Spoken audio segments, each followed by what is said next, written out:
Salve, salve! Vibremos paz para que a paz se estabeleça em cada um de nós.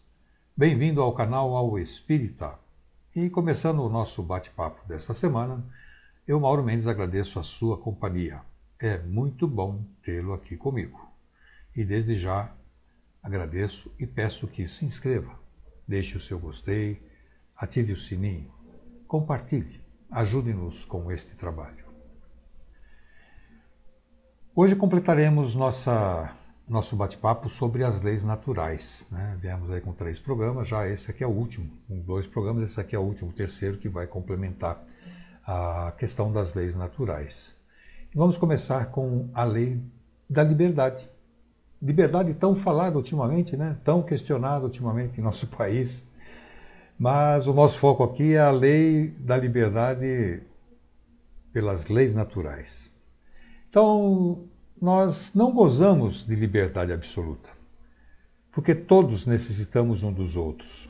Isso está na questão do Livro dos Espíritos, questão 826 do Livro dos Espíritos, E que diz assim: qual a condição em que o homem pudesse gozar liberdade absoluta? E diz: a do eremita, no deserto. Desde que haja 2 homens juntos, há direitos a se respeitar. Então, se estivéssemos sozinhos no planeta, nós estaríamos livres, desimpedidos, não teríamos a quem dar ou ter de direito, Mas a partir do momento que estamos num lugar onde tem 2, eu e mais um ou outro, a lei tem que ser colocada como ponto de vivenciamento. E a lei da liberdade determina onde começa o meu, onde começa e onde termina a minha liberdade.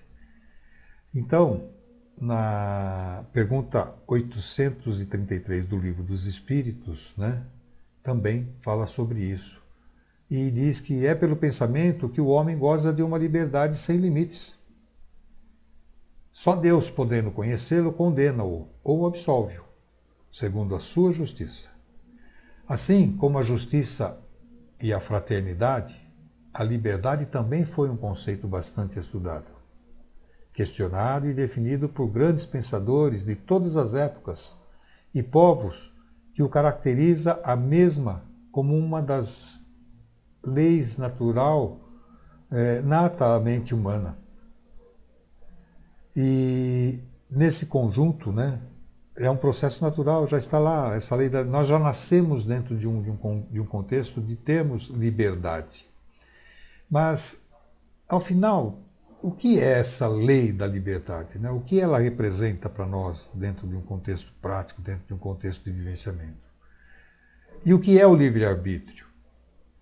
No princípio, quando Deus criou os espíritos, além de ter dado as faculdades intelectuais e morais, características de cada mundo para qual os espíritos recém-criados encarnariam nas primeiras existências, deu também o livre-arbítrio, que nada mais é do que a capacidade de escolher entre o bem e o mal, a fim de evoluir rumo à perfeição ou manter-se estacionário, mas nunca regredir.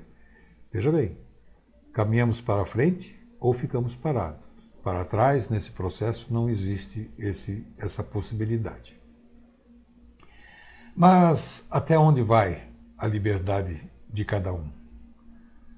Há consequências caso o livre-arbítrio seja usado para o mal?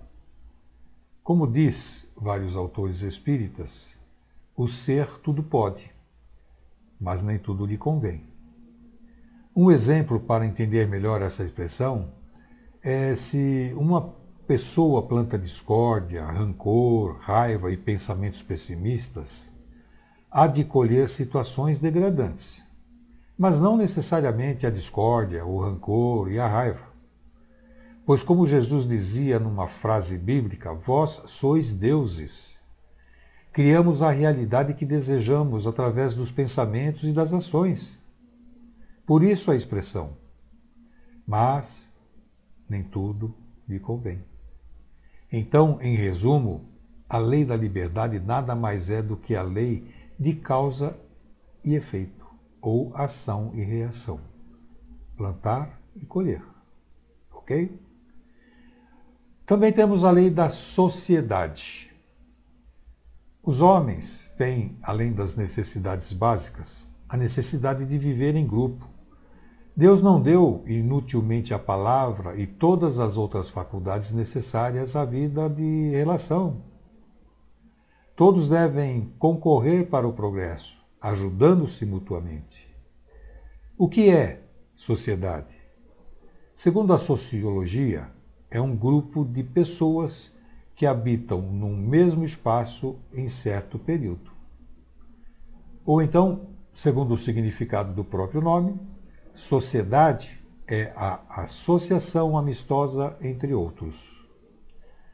E, com certeza, desde o surgimento dos primeiros homínidos, a organização e coesão social entre os homens, que se deu por união entre grupos sociais, caracterizou essa lei como talvez não só uma lei natural, mas como uma das mais antigas. Mas afinal, qual a necessidade de se ter uma vida social?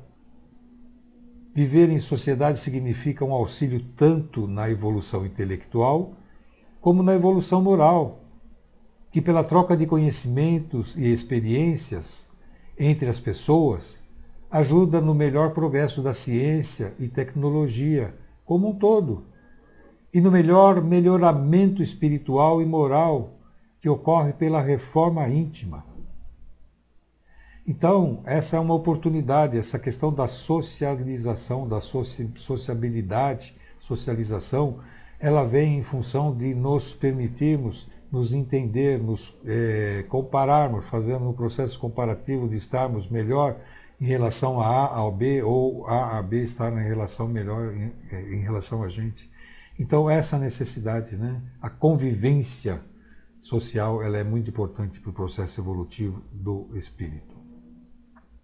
E agora falaremos da lei da igualdade. Lei da igualdade.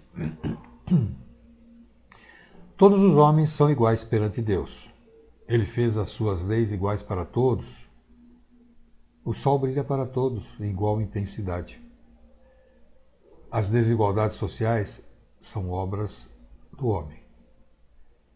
Livro dos Espíritos, pergunta 814. Por que, então, que Deus concedeu a uns riqueza e o poder e a outros a miséria? Para provar a cada um de uma maneira diferente. Aliás, essas provas são escolhidas pelos próprios espíritos. Sendo a lei da igualdade também uma lei natural, por ter sido debatido e questionado por milênios, a lei da igualdade diz que, embora os espíritos foram criados iguais, nem todos evoluem na mesma proporção, sendo as experiências e livre-arbítrio, segundo as suas experiências e o livre-arbítrio. Então é necessário que tenhamos, né, nesse processo da evolução, aí, nessa questão da evolução, esse entendimento. Como é que eu estou usando o livre-arbítrio? Como é que eu estou me amparando dentro desse processo das leis, todas elas, de uma forma geral, e nessa lei da liberdade, do livre-arbítrio, como é que eu estou agindo? Eu estou agindo dentro do que a liberdade me promove como liberdade? Essa reflexão ela é importante para nos parametrizarmos, para nos colocarmos dentro de uma marcha mais segura, né? E agora vem a lei do progresso. O progresso é o alvo a atingir e acontece passo a passo. A moral e a inteligência são duas forças que se equilibram com o tempo. Não é possível ao homem deter a marcha do progresso, porém ele pode entravá-lo. Progresso significa evolução intelectual, que ocorre com o desenvolvimento da ciência e tecnologia, e evolução moral, que ocorre com a reforma interior. E tem como característica o determinismo filosófico, de que todos os seres do cosmos estão fadados, destinados ao progresso. A angelitude, a utopia, a felicidade suprema e a eterna perfeição, Então, todo esse caminhar é um processo de crescimento para nós. Uns conseguem ir mais rápidos, outros mais lentos, outros ainda estão parados nesse caminho. Então, depende, através da lei da liberdade, a lei do progresso, a lei da destruição, a lei do amor, enfim, de todas essas leis, a gente vai entendendo o nosso caminhar e começamos a perceber em que ponto nós estamos. E é importante fazermos essa analogia, considerando um tempo de vivenciamento médio, né?